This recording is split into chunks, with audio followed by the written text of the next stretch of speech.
মুসা আলাইহিস সালামকে আল্লাহ বলেন, শোনো মুসা, তুমি ধান চাষ করো। কি চাষ? ধান চাষ করো।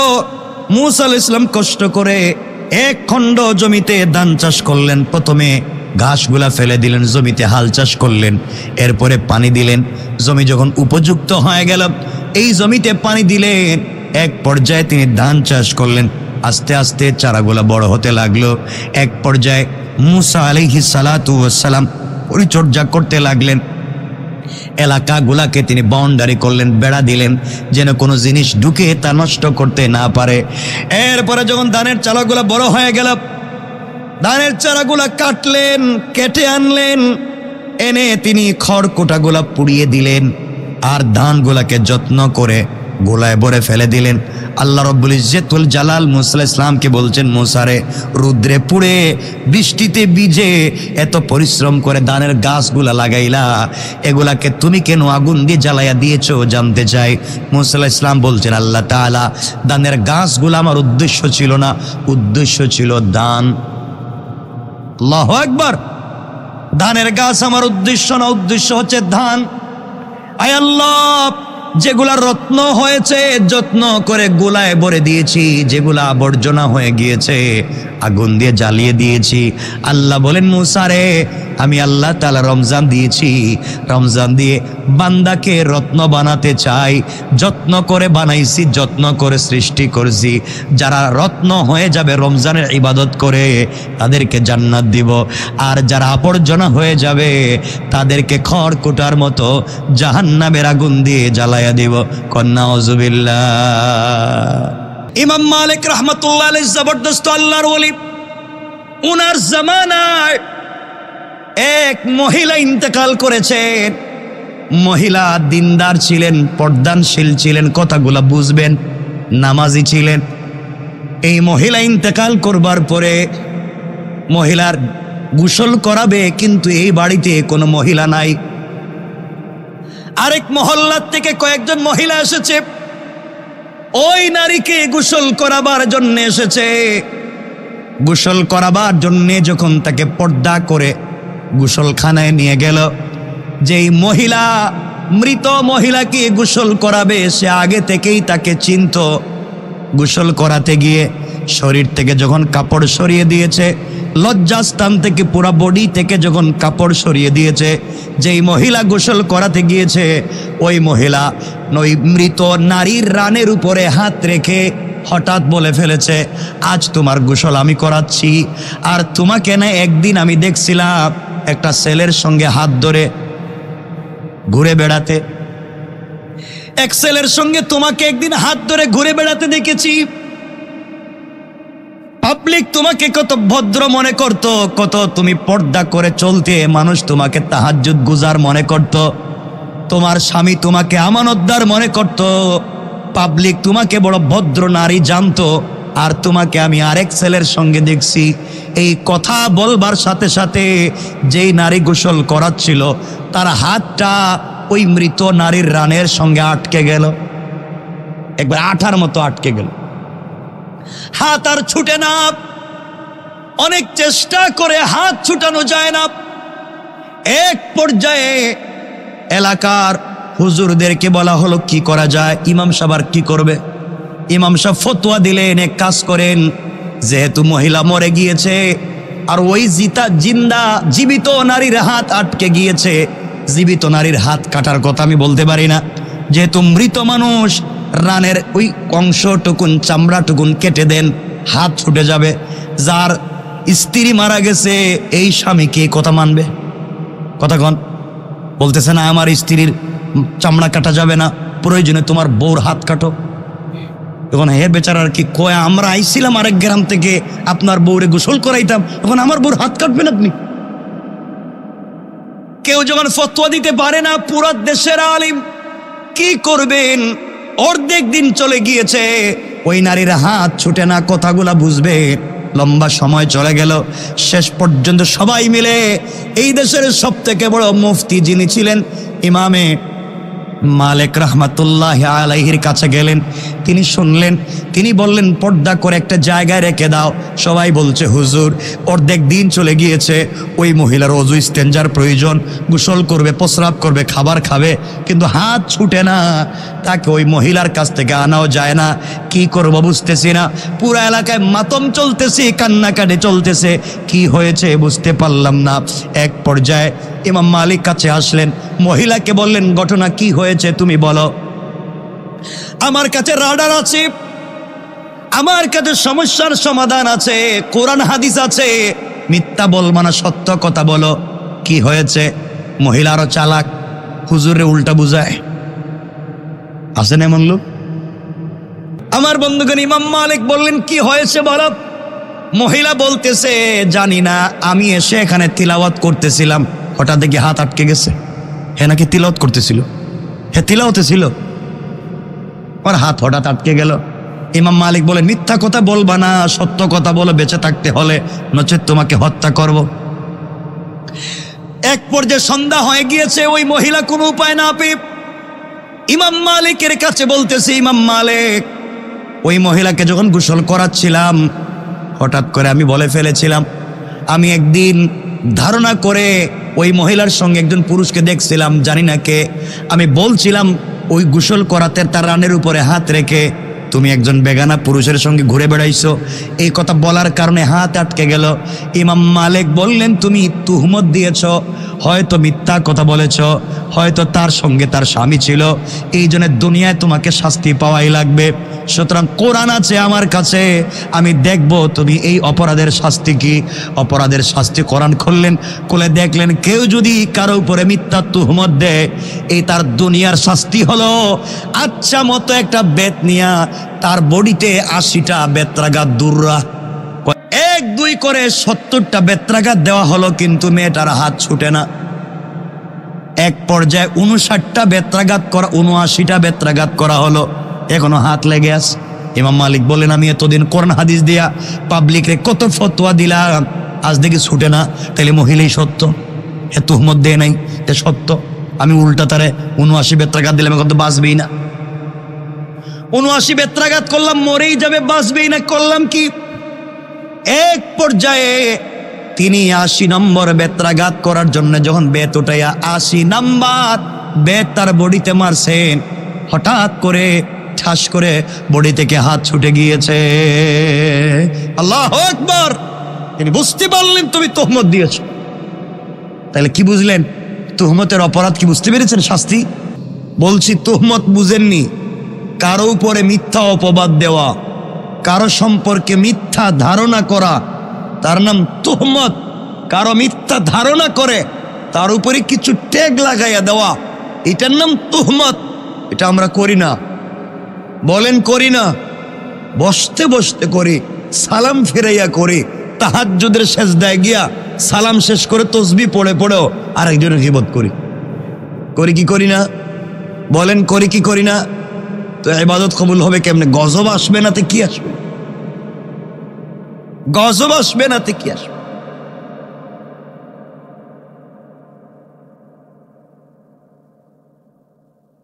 তুমি 10টা 15টা আইটেম ছাড়া তোমার সেহরি হচ্ছে না,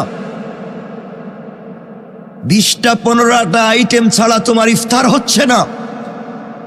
ইফতার শেষ করে আবার প্লেট নিয়ে বসছো খেতে, একবারও তোমার এই ধারণা তৈরি হলো না তোমার ভাই ফিলিস্তিনে ইফতারের সময় তুমি প্লেট নিয়ে বসছো, আর সে ইফতারের সময় তার কলিজার টুকরা বাচ্চার শরীর থেকে ঝাঁঝরা হয়ে গিয়েছে, টপ টপ করে রক্ত পড়ে, সে বাচ্চাকে কুলে নিয়ে বসে আছে।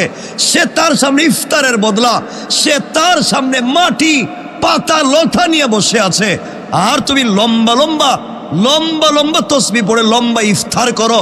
লজ্জা হয় না? কে বলছে তুমি জান্নাতে যাবে? বলছে এটা কে আপনারে?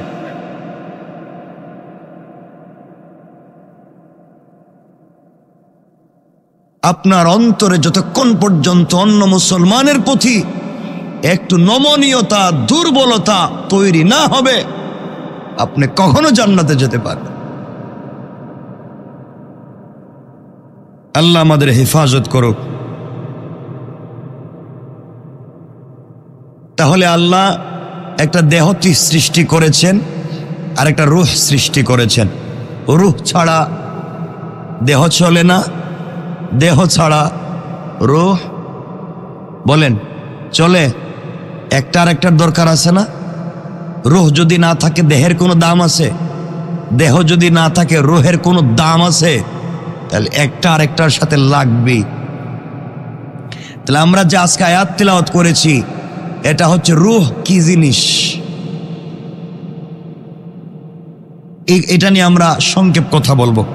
আল্লাহ তাআলা কোরআনে কারীমের 17 নম্বর সূরা বনী ইসরাঈলের 85 নম্বর আয়াত থেকে আল্লাহ রাব্বুল ইজ্জত ওয়াল জালাল এই কথাগুলো বলছেন।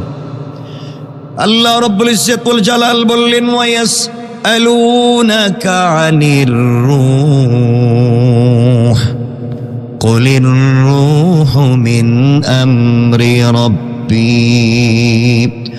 ওয়ামা উতীতুম মিনাল ইলমি ইল্লা কলিলা। আল্লাহ রাব্বুল ইজ্জত ওয়াল জালাল বললেন, পয়গম্বর আরবি, ইয়া রাসূলুল্লাহ, ইয়া হাবিবাল্লাহ, ও পয়গম্বর আরবি, দুনিয়ার জমিনে মানুষ আপনাকে রূহ সম্পর্কে জিজ্ঞাসা করবে, রূহ সম্পর্কে প্রশ্ন করবে। আপনি বলে দিন, কুলির রূহু মিন আমরি রব্বি, রূহ হলো আমার রবের একমাত্র আদেশ। রূহ আলাদা কোনো জিনিসের নাম নয়, রূহ হলো আল্লাহর আদেশের নাম। তোমাদেরকে জ্ঞান দেওয়া হয়েছে, তোমরা চিন্তা করে কিছু পাবে না। ওয়ামা উতীতুম মিনাল ইলমি ইল্লা কলিলা। আল্লাহ রাব্বুল ইজ্জত ওয়াল জালাল জানাইয়া দিলেন, পয়গম্বর আরবি, আপনি গোটা সৃষ্টিকে জানাইয়া দেন তাদেরকে জ্ঞান দেওয়া হয়েছে অতি সামান্য। পড়েন সুবহানাল্লাহ। হাদিসে এসেছে, পুরা দুনিয়া যদি দরিয়া হয়ে যায়, পুরা দুনিয়া যদি সাগর হয়ে যায়, পুরা সৃষ্টি যদি সাগর হয়ে যায়, আর ওই সাগর থেকে একটা কাক, একটা পাখি যদি তার ঠোঁট বিছিয়ে 1 ফোঁটা পানি উঠায় ফেলায়, তাহলে পুরা দুনিয়ার পানি থেকে তার ঠোঁটে যেই পরিমাণ পানি আসবে, আল্লাহ বলেন গোটা দুনিয়ার সাগর সমতুল্য আমার জ্ঞান থেকে তোমাদেরকে পুরা সৃষ্টিকে দেওয়া হয়েছে সেই কাকের ঠোঁটে লেগে থাকা 1 ফোঁটা পানি। আল্লাহু আকবার। আর 1 ফোঁটা ঠোঁটের পানি দিয়া রকেট বানাচ্ছ, বিমান বানাচ্ছ, ক্ষেপণাস্ত্র বানাচ্ছ, ব্যালিস্টিক মিসাইল বানাচ্ছ, পুরা দুনিয়াকে ধ্বংস করে দেওয়ার জন্য তোমরা দুনিয়ার জমিনে ভাইরাস তৈরি করছো, পৃথিবীকে ধ্বংস করে দেওয়ার জন্য পরিকল্পনা করছো। তোমরা কি না করছো, এই 1 ফোঁটা জ্ঞান, পানির মতো জ্ঞান দেয়া আমি আল্লাহর কাছে তো বাকি সবই রয়ে গেল। বান্দা তুমি আমার হয়ে যাও, আমি কুদরতিভাবে তোমার দিলের ভিতরে সেই জ্ঞান ঢেলে দেব। সুবহানাল্লাহ বলেন।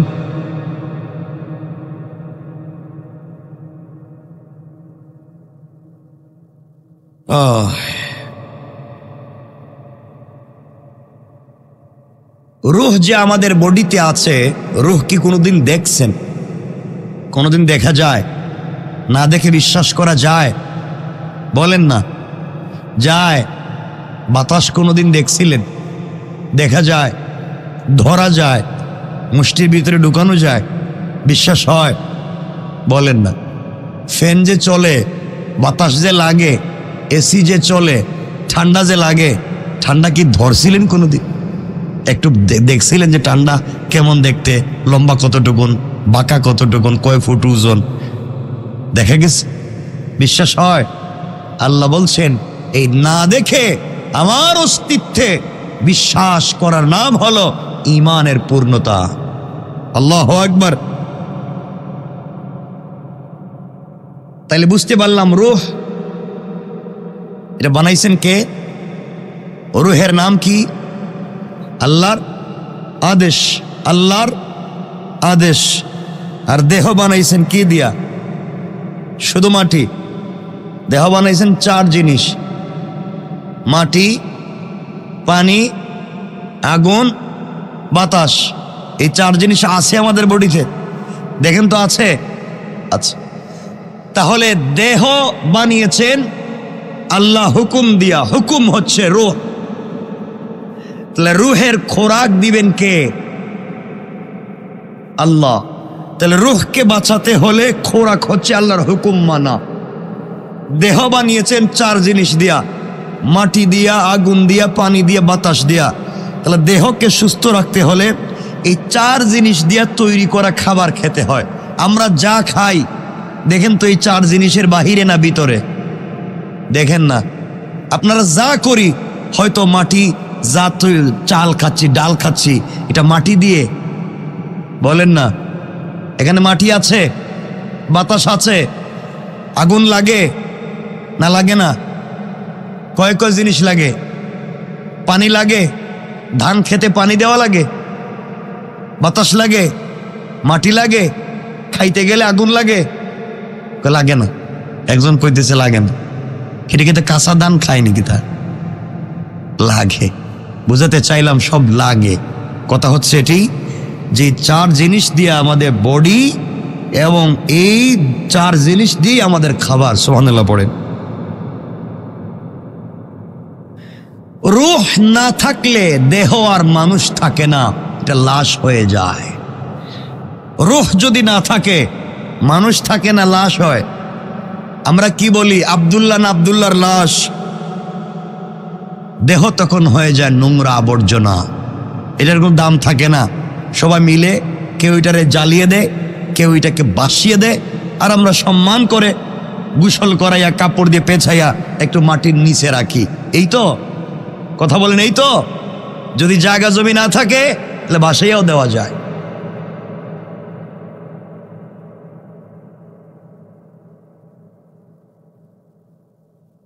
রূহকে আমরা সারা বৎসর আল্লাহর হুকুম পালন করে, রূহকে আমরা যতটুকুন খোরাক দেই তা যথেষ্ট হয় না।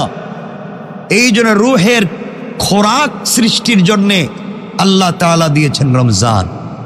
সুবহানাল্লাহ বলেন। দেহকে ভালো রাখবার জন্য কত কিছু খান, কত ফল খান, কত ফ্রুটস খান, কত গোশত খান, ইনিয়ে বিনিয়ে নাম দিয়া রান্না করে খান, তাও যেন বডিটা ভালো থাকে। ঠিক না? কত কিছু খান বডিটা ভালো রাখবার জন্যে। জিম করেন কেন? কথা বলেন। বডিকে ভালো রাখবার জন্য। এই চামড়ায় কত ক্রিম ইউজ করেন। আরে বোকা, চামড়া তো চামড়াই থাকে যাবে। বডিতে কত পারফিউম ইউজ করেন, সব তো তাকে ভালো রাখবার জন্য। আমি জানতে চাই, এই দুর্গন্ধযুক্ত মাটি দিয়ে তৈরি করা এই বডিকে ভালো রাখবার জন্য তোমার আমার জিন্দগিতে যা ইনকাম করি সবই বডির তলেই যায়। কথা বলেন না কেন? এই বডির পিছনে সব শেষ, কিন্তু রূহকে সুস্থ রাখতে কি করলেন? কি করলেন রূহকে ভালো রাখতে? এই জন্য আল্লাহ রাব্বুল ইজ্জত ওয়াল জালাল বললেন, 11 মাস পর্যাপ্ত পরিমাণে খোরাক না পেয়ে রূহ যেভাবে দুর্বল হয়ে যায়, রমজান মাসে তার চিকিৎসার প্রয়োজন পড়ে যায়। সুতরাং বলা যেতে পারে রমজান মাসে আমরা একটা রূহের হসপিটালে ভর্তি হয়ে যাই, এবং 1 মাসের চিকিৎসায় বাকি 11 মাস রূহটাকে আমরা ভালো রাখতে পারি। কোন সুবহানাল্লাহ। আমার বন্ধুগণ, যেমন দেহের চিকিৎসার জন্যে কাউকে ট্যাবলেট দেওয়া হয়, কাউকে ক্যাপসুল দেওয়া হয়, কাউকে স্যালাইন দেওয়া হয়, কারো মাইনর অপারেশন হয়, কারো মেজর অপারেশন হয়, তেমনি রমজান মাসে আল্লাহ রব্বুল ইজ্জত ওয়াল জালাল আমাদের কাছে কিছু জিনিস দিয়েছেন। তেলাওয়াত করতে হয়, তারাবি পড়তে হয়, ইতিকাফ করতে হয়, নফল ইবাদত বেশি বেশি করে করতে হয়। সব কিছু করতে করতে একটা পর্যায়ে যখন ঈদের চাঁদ উঠে যায়, আল্লাহ তাআলা রিলিজ করার সময় আমাদেরকে 6টা ট্যাবলেট লিখে দিয়ে বলেন, বান্দারে আমি আল্লাহ তাআলা 1টা মাস তোমাকে নিজের কাছে রাখলাম, নিজের কাছে রেখে তোমাকে দেখলাম তুমি কি করেছো।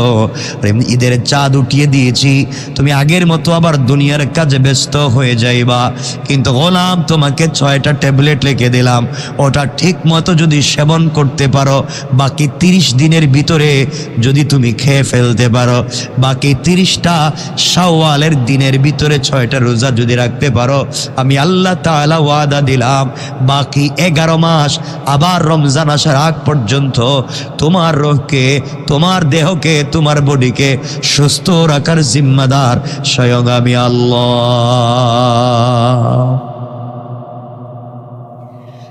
আল্লাহ রাসূল সাল্লাল্লাহু আলাইহি ওয়াসাল্লাম, আল্লাহ রব্বুল ইজ্জতুল জালাল আল্লাহর রাসূলকে বলেছেন কোরআনে কারীমের 6 নম্বর সূরা আনআমের 160 নম্বর আয়াতে আল্লাহ বলছেন, মান জাআ বিল হাসানাতি ফালাহু আশরু আমসালিহা, যে ব্যক্তি কোনো সওয়াবের কাজ করবে আল্লাহ তাকে কমপক্ষে 10 গুণ বাড়াইয়া দেবেন।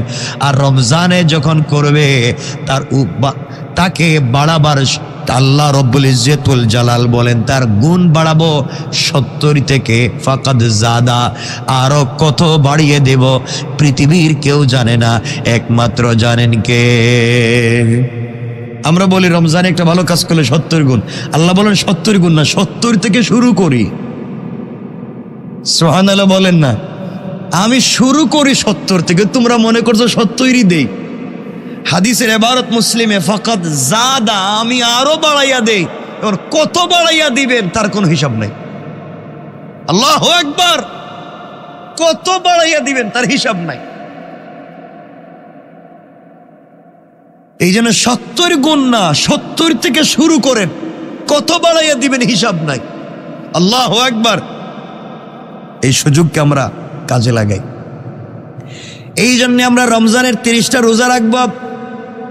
আলহামদুলিল্লাহ, হতে পারে এই বছর 30টা রোজা, আমি বললাম আলহামদুলিল্লাহ, হতে পারে এই বছর 30টা রোজা আর 6টা 10 করে হলে 30 দিনে 306 10 60, আরবি ক্যালেন্ডার 360 দিনে হয়ে যায়।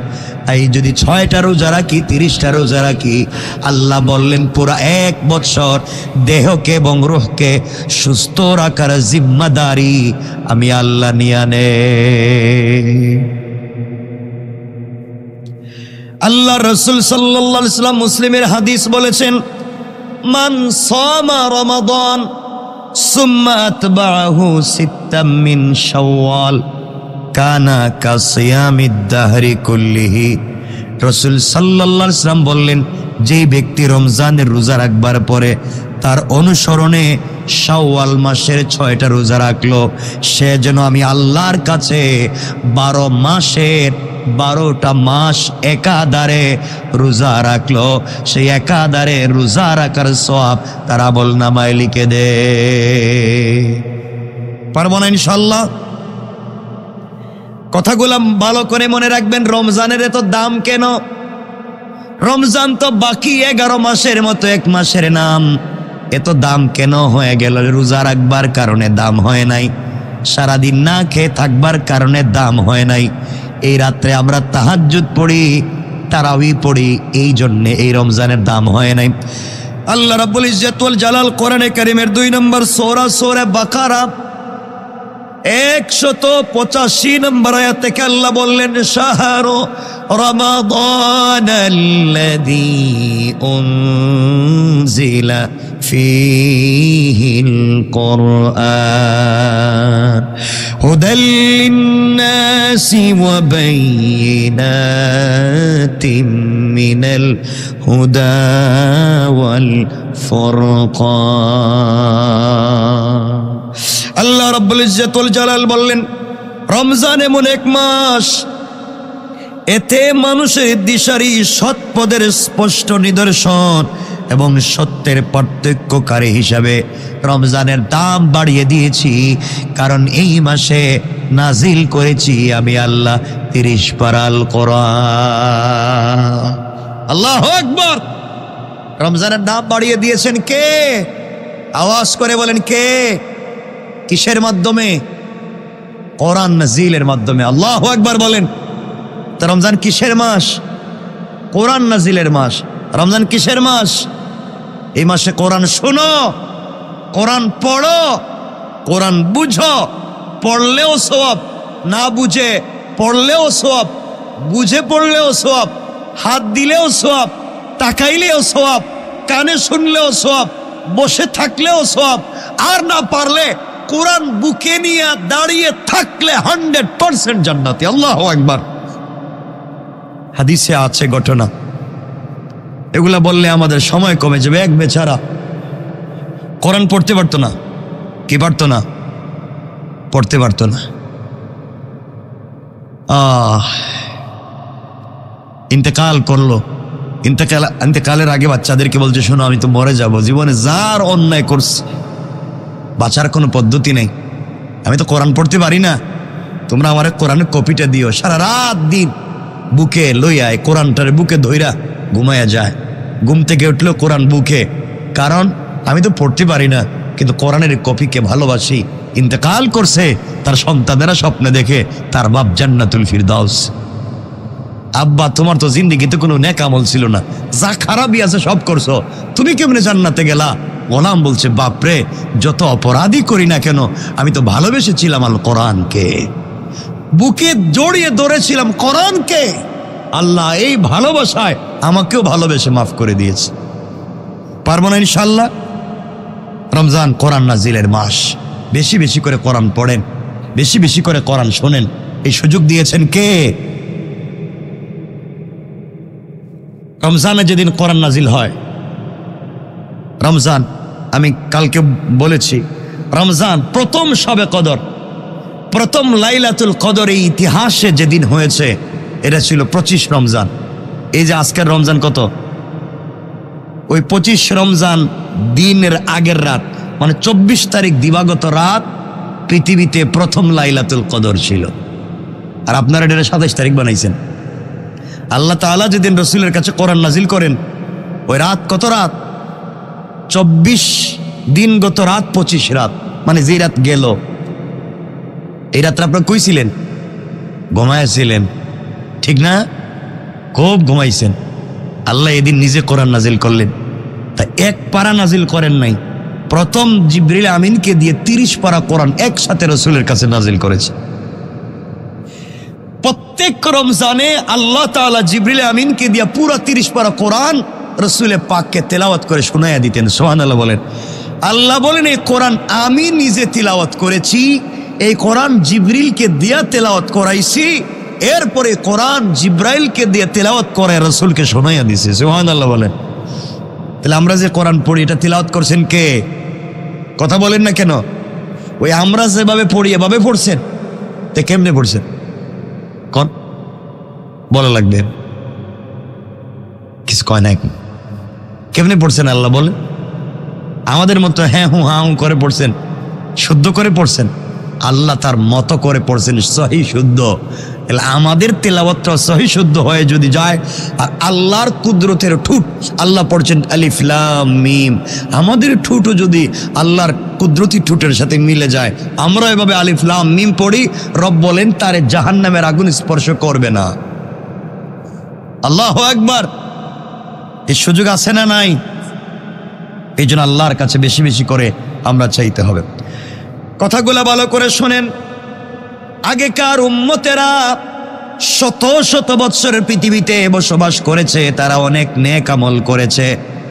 আল্লাহর পয়গম্বরের কাছে মুসলমানেরা ডাক দিয়ে বলেছেন, পয়গম্বরে আরবি, আমাদের আগে ঈসা পয়গম্বর, তার আগে মুসা পয়গম্বর। মুসা পয়গম্বরের উম্মতেরা তারা তো মুসলমানি খতনা দিত, সুন্নতে খতনা দিত 300-400 বছর বয়স। কথা বুঝেননি? কোন কোন মানুষ 70-80 বছর 100 বছর বয়সে গিয়া বালিগ হইতো। চিন্তা করেন হ্যাঁ কত বছর বয়স বাঁচত।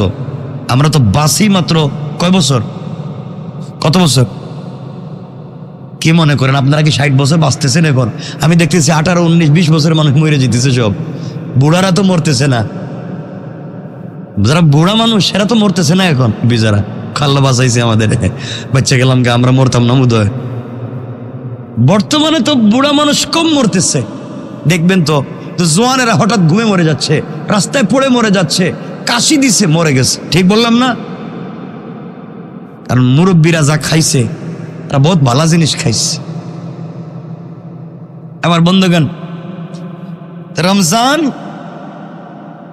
আল্লাহ রাব্বুল ইজ্জত ওয়াল জালাল বলছেন মানুষ তো শত শত বছর বসবাস করেছে, বেঁচেছে। রাসূল বললেন, আল্লাহ আমার উম্মতেরা তো কয়েকদিন, এদেরকে কিছু স্পেশাল দেও না, এরা 60-70 বছর বাঁচবো, আর তোমার আগের উম্মত শত শত বছর বাঁচছে, তো এদের সঙ্গে ওরা কেমনে এই আমল দিয়া 100 আগে জান্নাতে যাবে আমি বুঝতেছি না। আল্লাহ রাব্বুল ইজ্জত ওয়াল জালাল সাহাবায়ে কেরাম চিন্তিত হয়ে গেলেন, রাসূল পাকের কাছে কথাগুলা বলতে লাগলেন। নবীজিও চিন্তায় পড়ে গেলেন। আল্লাহ তাআলার কাছে বলছেন, আল্লাহ তাআলা 60-70 বছর আমার উম্মতের আমল করে কেমনে জান্নাতে যাবে সবার আগে? আল্লাহ বলেন, পয়গম্বরে আরবি তোমার উম্মতদেরকে আগে জান্নাতে দেওয়ার জন্য কিছু স্পেশাল রাত, কিছু স্পেশাল দিন দিয়েছি। তারা যদি এক রাত্রের একটা মুহূর্ত ইবাদত করে 83 বছর ইবাদতের সওয়াব তাদের আমল নামায় আমি আল্লাহ লিখে দেব। আমার বন্ধুগণ, এমন একটা রাতের নাম লাইলাতুল কদর। আপনার জিন্দেগিতে ভালো করে মনে রাখবেন কথাগুলো। আপনার আমার বয়স যদি 60 বছর হয়, কত বছর? 60 বছরে ধরেন 20 বছর আপনি হেলায় খেলায় কাটাইয়া দিছেন। 40টা বছরে আপনি যদি সবে কদর পাওয়ার কথা, লাইলাতুল কদর পাইছিলেন কয়টা? কথা বলেন। 40 বছর প্রত্যেক বছর লাইলাতুল কদর যায় না? তাহলে আপনার 60 বছর বয়সে 60টা যায় নাই, ধরেন 20টা ধরতে পারেন নাই, 40টা তো ধরার কথা। জনেরা যাদের 20 বছর কমপক্ষে 40টা বছর, 40টা লাইলাতুল কদর ধরব। আপনি যদি মাত্র 40 রাত্র ঠিক মতো ইবাদত করতে পারেন, আল্লাহর রাসূল বললেন ওই ব্যক্তি 3333 বছর একাধারে, 3333 বছর একাধারে রোজা রেখে একাধারে তাহাজ্জুদের নামাজ পড়ে যেই সওয়াব পাওয়ার কথা, 40টা রাত্র ইবাদত করবার কারণে তার আমল নামায় আল্লাহ তাআলা 3333 বছরের ইবাদতের সওয়াব লিখে দেয়। সুবহানাল্লাহ পড়েন। তাহলে মাত্র 40টা রাত ইবাদত করে 3300 বছরের সওয়াব পাচ্ছেন। এর চাইতে সুযোগ আর আছে? তাহলে লাইলাতুল কদর ধরতে পারবো তো ইনশাআল্লাহ। এই জন্য আল্লাহ রাব্বুল ইজ্জত ওয়াল জালাল কোরআনে কারীমের 30 নম্বর পারা 97 নম্বর সূরা কদরের 1 থেকে 3 নম্বর আয়াতে আল্লাহ বললেন, ইন্না আনজালনাহু ফি লাইলাতিল কদর ওয়া মা আদরাকা মা লাইলাতুল কদর লাইলাতুল কদরি খায়রুম মিন আলফি শাহর। আল্লাহ রাব্বুল ইজ্জত ওয়াল জালাল বললেন, নিশ্চয় আমি কোরআন নাজিল করেছি কদরের রাতে। আল্লাহ বলেন কোরআন দিয়েছি আমি রমজানুল মুবারকে, রমজানে কোরআন নাজিল করেছি। কোন রাত্রে নাজিল করেছেন বলেন নাই, আর এই আয়াতে বলছেন কোরআন নাজিল করছি রমজানে, পুরা মাস জুড়ে নয়, লাইলাতুল কদরের রাত্রে। সুতরাং এই রাত যদি ধরে ফেলি, আল্লাহ কোরআন নাজিল করে নিজে তেলাওয়াত করছেন, জিবরিল আমিন তেলাওয়াত করছে। আমরা যদি ওই রাত জাগ্রত থেকে কোরআন তেলাওয়াত করি, আল্লাহ বলেন তাদের বডিতে জাহান্নামের আগুন কোনোদিন স্পর্শ করতে পারে না। কোন সুবহানাল্লাহ। আমার বন্ধুগণ, কোরআন নাজিল রমজানের কোন রাত্রে? কথা বলে লাইলাতুল কদরের রাত্রে। লাইলাতুল কদরে কোরআন নাজিল করেছেন জিবরিল আমিন আল্লাহর রাসূলকে। কোন রাত্রে কোরআন নাজিল হয়েছে? রাত্রটা কদরের রাত ছিল। এই রাত তারিখ সহ জিবরিল আমিন আল্লাহর রাসূলকে বলেছিলেন। অর্থাৎ রাসূল লাইলাতুল কদর এটা জানতেন, মনেও ছিল। খুশির ঠেলায় ঘর থেকে বাইরে ছিলেন, মসজিদে নববীতে গিয়া সাহাবায়ে কেরামরে বলবেন, শোনো আমি কিন্তু একটা খবর জানি, এক রাত্রে ইবাদত করলে 83 বছরের সওয়াব। ঘর থেকে বাইরে হইছেন, এসে দেখেন সাহাবায়ে কেরাম ঝগড়া করতে, মানে তর্কে লিপ্ত, তাকদীর নিয়ে তর্ক করতেছেন, বিভিন্ন কাজ নিয়ে। রাসূল রাগান্বিত হয়ে গেলেন, তার চেহারা রক্তিম বর্ণের হয়ে গেল, লাল হয়ে গেল। তিনি যে আসছিলেন লাইলাতুল কদরের তারিখ জানাইতে, এটা ভুলে গেছেন। বলে দিছেন কে? আসতে বলবেন না, জোরে বলেন। আল্লাহ রসুলকে লাইলাতুল কদরের রাত জানাইয়া দিয়া চিন্তা করলেন, আল্লাহর তো একটাই লোভ, গোলাম যেন তার কদমে একটা রাত্রে বেশি সেজদা দেয়, একটা দিন বেশি দোয়া করে, একটা বেশি কান্নাকাটি করে, তার ভাল লাগে। সুবহানাল্লাহ বলেন না? কারণ দেখবেন মা বাপ মিলে বাচ্চারে কান্না করায়, মাঝে মাঝে দুজন দুষ্টামি করে বাচ্চারে কান্না করায়।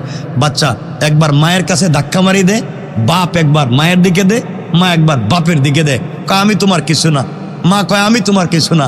বাচ্চা একবার মায়ের কাছে যায়, কয় আমি তোমার কিছু না, বাপ বাপের কাছে যায়, কয় আমি তোমার কিছু না। ছোট বাচ্চা একবার যাইতে আর যাইতে, আসতে আর যাইতে, মধ্যখানে হাউমাউ করে কান্না শুরু করে দেয়। যখন কান্না শুরু করে দেয় তখন বাপ মা দুজন জড়াইয়া কপালে চুম্বন করে। ঠিক কিনা? ঠিক কিনা?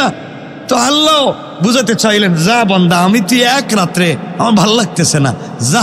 রসুল পাকের দিল থেকে লাইলাতুল কদরের এই তারিখ ভুলাইয়া দিলেন, আর আল্লাহ আরো 4 রাত্রর ইবাদতকে কবুল করে নিলেন। পড়েন সুবহানাল্লাহ। আরো 4-5টা রাত, 21, 23, 25, 27, 29, কয়টা হয়েছে?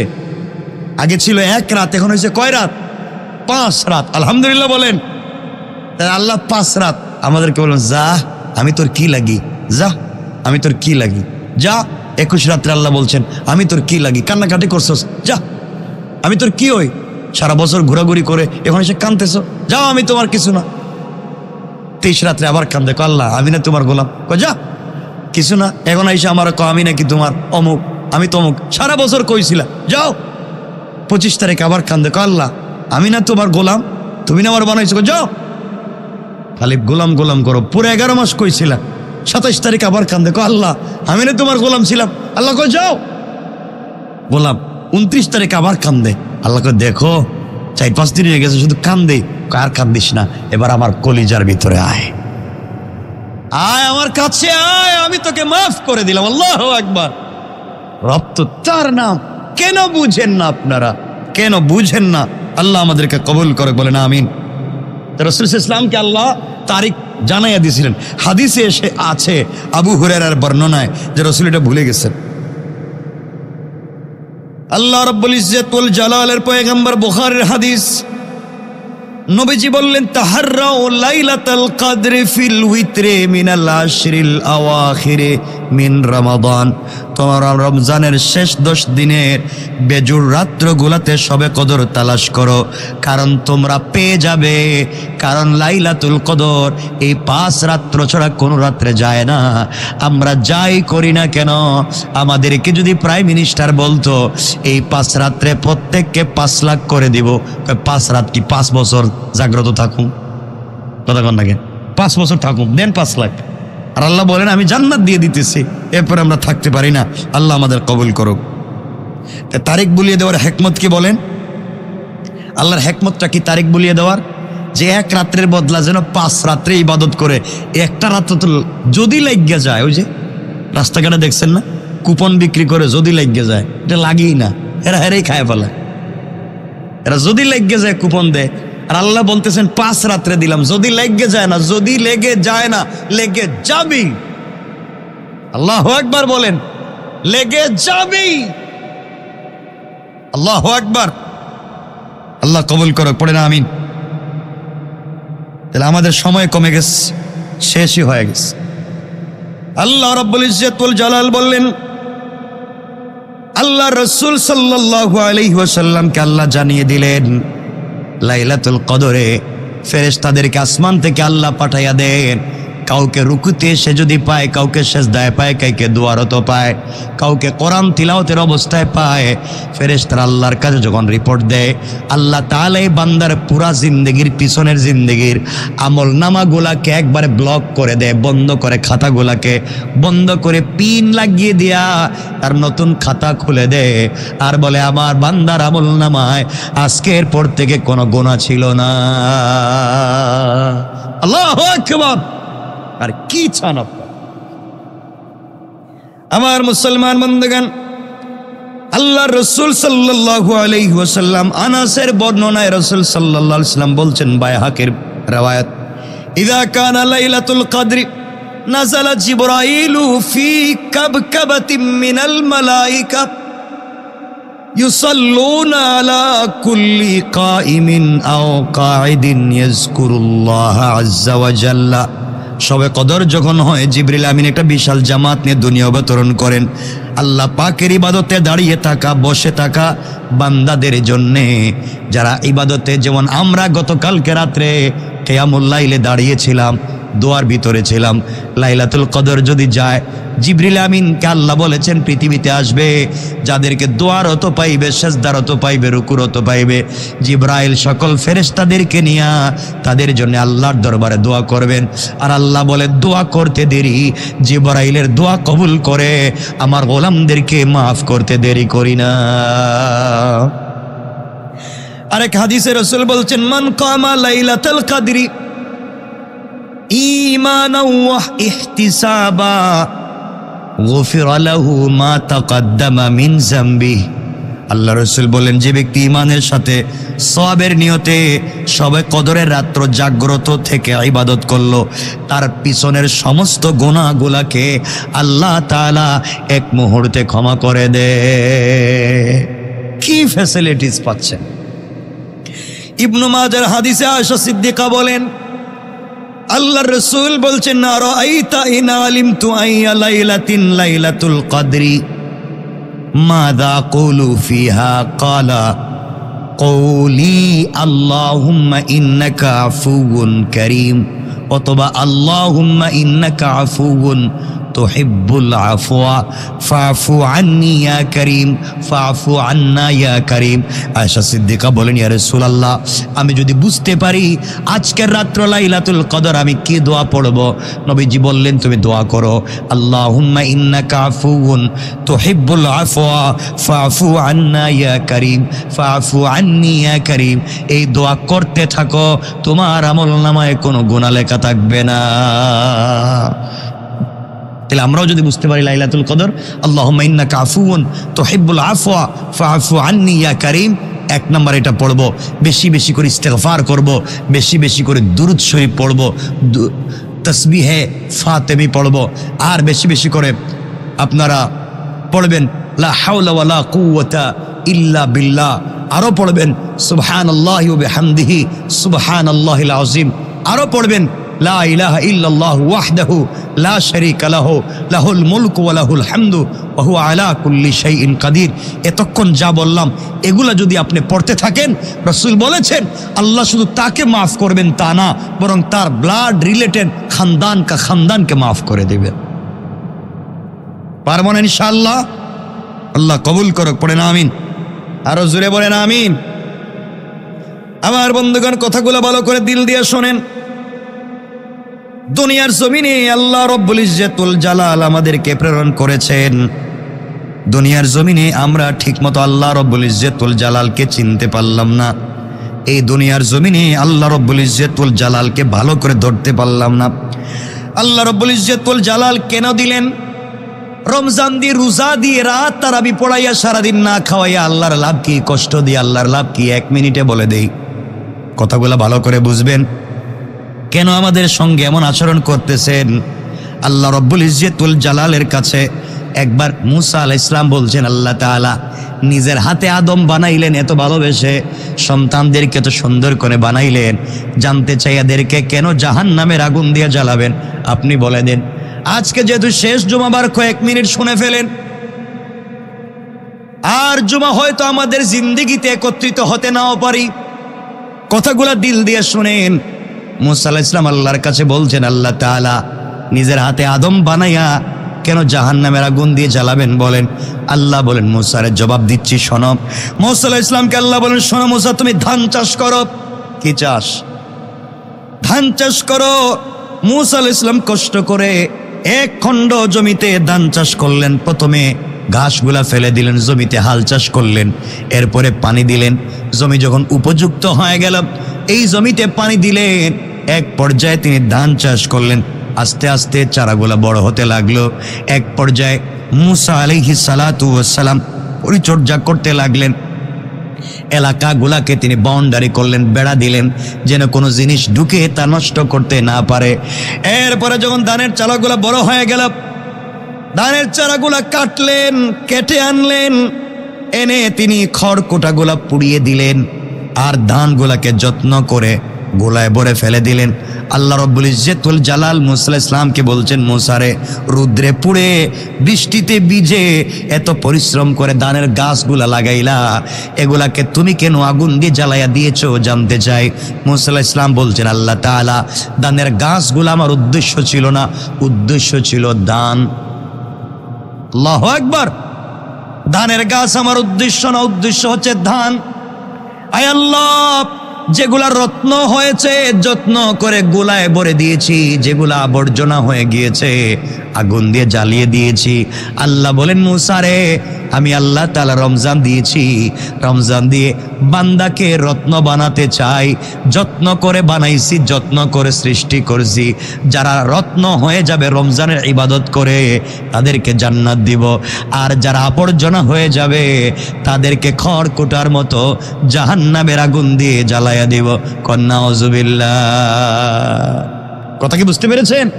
আমার কথা কি বোঝা যায়? এই জন্য এই রমজানে সময় শেষ হয়ে গেল, আমাদের মাহফিল দরকার আছে না নাই? কথা বলেন, আছে না নাই?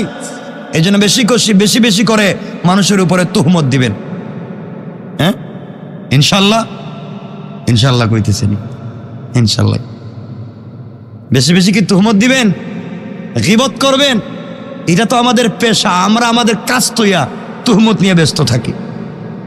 আপনাদেরকে একটা হাদিস শোনায়া দিই, সময় যদি শেষ, আর হয়তো রমজান আমরা কতজন আর বাঁচবো, কে কোন জায়গায় মরে যাই বলতে পারি না। 2-3 মিনিট সময় নিয়ে আপনাদেরকে বলে দেই।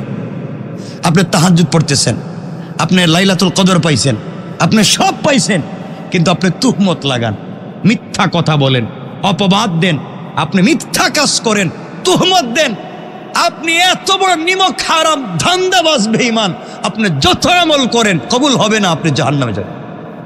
আপনি জাহান্নামে যাবেন 100%।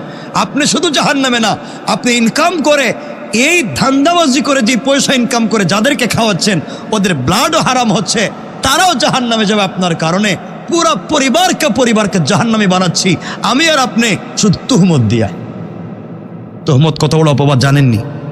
জানা আসেনি? হাদিস ছোট করে দেই। হজরতে ইমাম মালিক রহমতুল্লাহ আলাইহির জিন্দেগি থেকে শোনায় দিই। ইমাম মালিক, তুহমত দিলে কি হয়?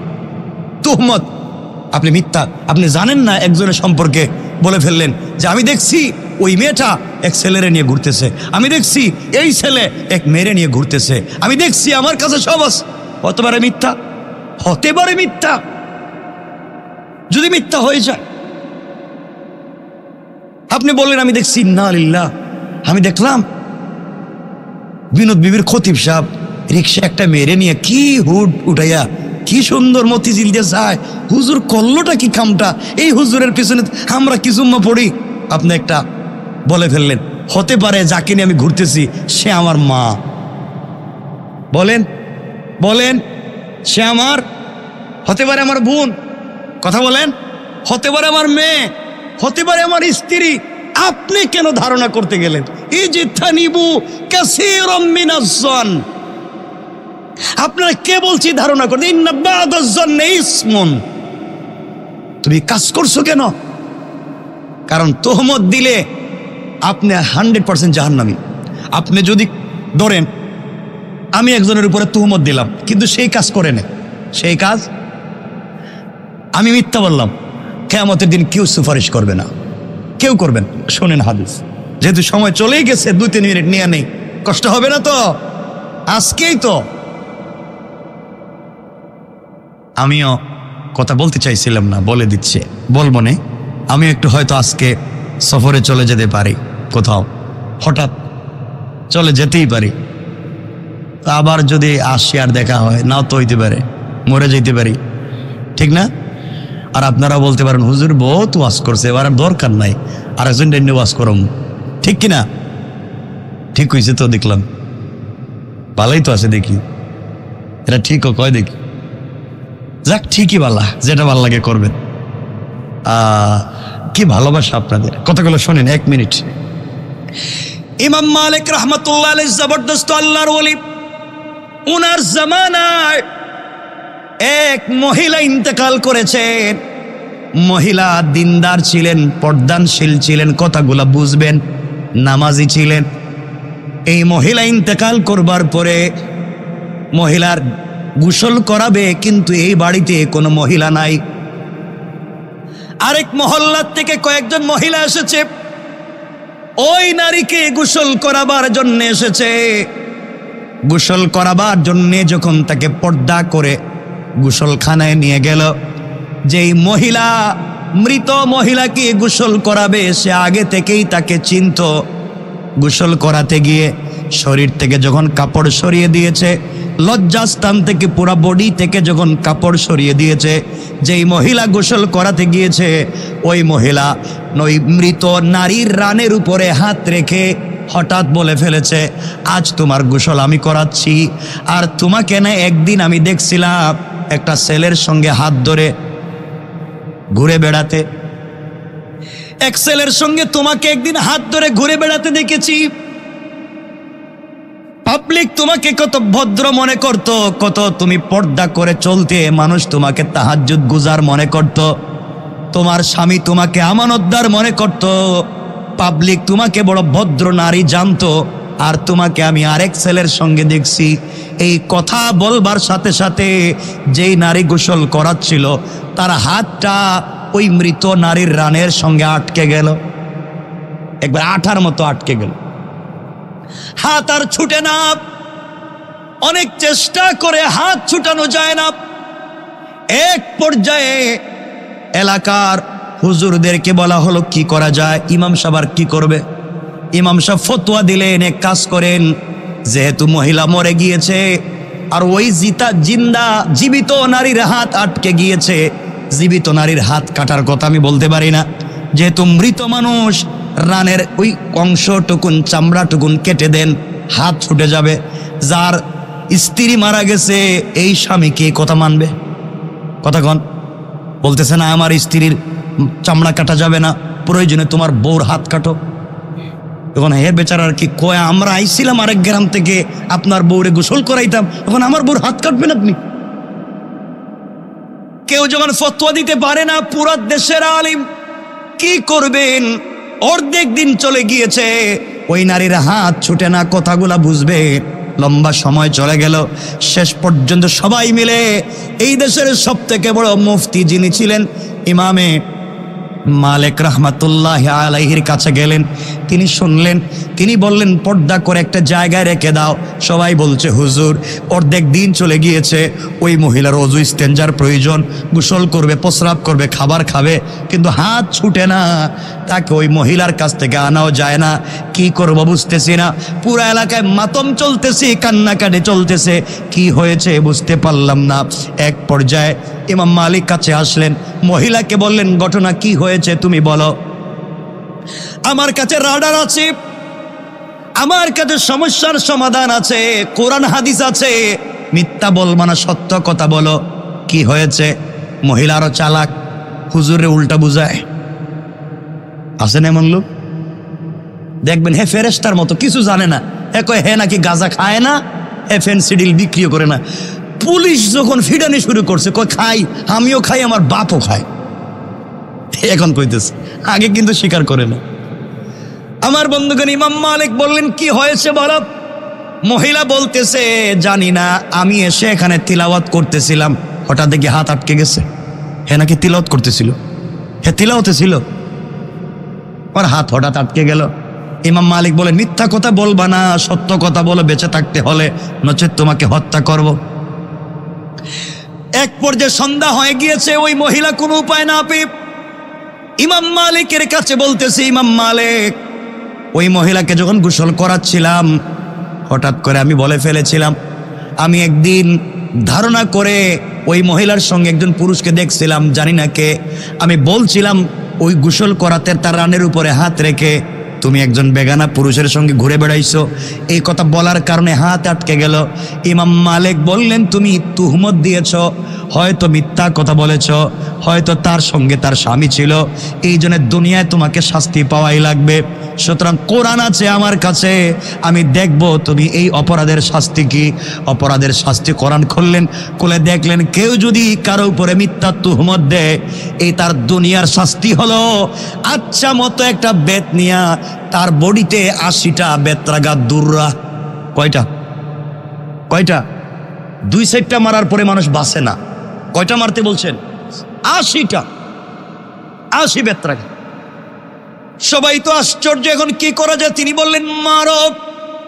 সে তুহমত দিয়েছে, মিথ্যা বলেছে, অপবাদ দিয়েছে, জাহান্নামে তো যাবেই, দুনিয়া শাস্তি পাওয়া লাগবে, কারণ সে কোনো মিথ্যা তুহমত দিতে গেল।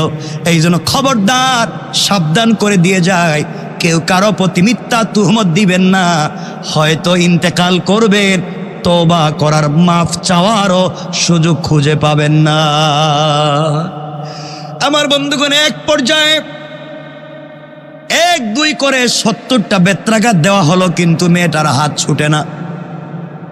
এক পর্যায়ে 59টা বেত্রাঘাত করা, 79টা বেত্রাঘাত করা হলো, এখনো হাত লেগে আছে। ইমাম মালিক বলেন, আমি এতদিন কোরআন হাদিস দিয়া পাবলিকে কত ফতোয়া দিলাম, আজ দেখি ছুটে না, তাইলে মহিলাই সত্য, এ তুহমত দেয় নাই, এ সত্য। আমি উল্টা তারে 79 বেত্রাঘাত দিলাম, এখন তো বাঁচবেই না। 79 বেত্রাঘাত করলাম, মরেই যাবে, বাঁচবেই না, করলাম কি? এক পর্যায়ে তিনি 80 নম্বর বেত্রাঘাত করার জন্য যখন বেত উঠাইয়া 80 নাম্বার বেত তার বডিতে মারছেন, হঠাৎ করে ঠাস করে বডি থেকে হাত ছুটে গিয়েছে। আল্লাহু আকবার! তিনি বুঝতে পারলেন তুমি তুহমত দিয়েছ। তাহলে কি বুঝলেন? তুহমতের অপরাধ কি বুঝতে পেরেছেন? শাস্তি। আল্লাহ আমাদেরকে হেফাজত করুক। সবাই দোয়া করবেন, আল্লাহ আমাদের রমজানকে কবুল করুক। আমি আপনাদের কাছে বলি, আমি একটু সফর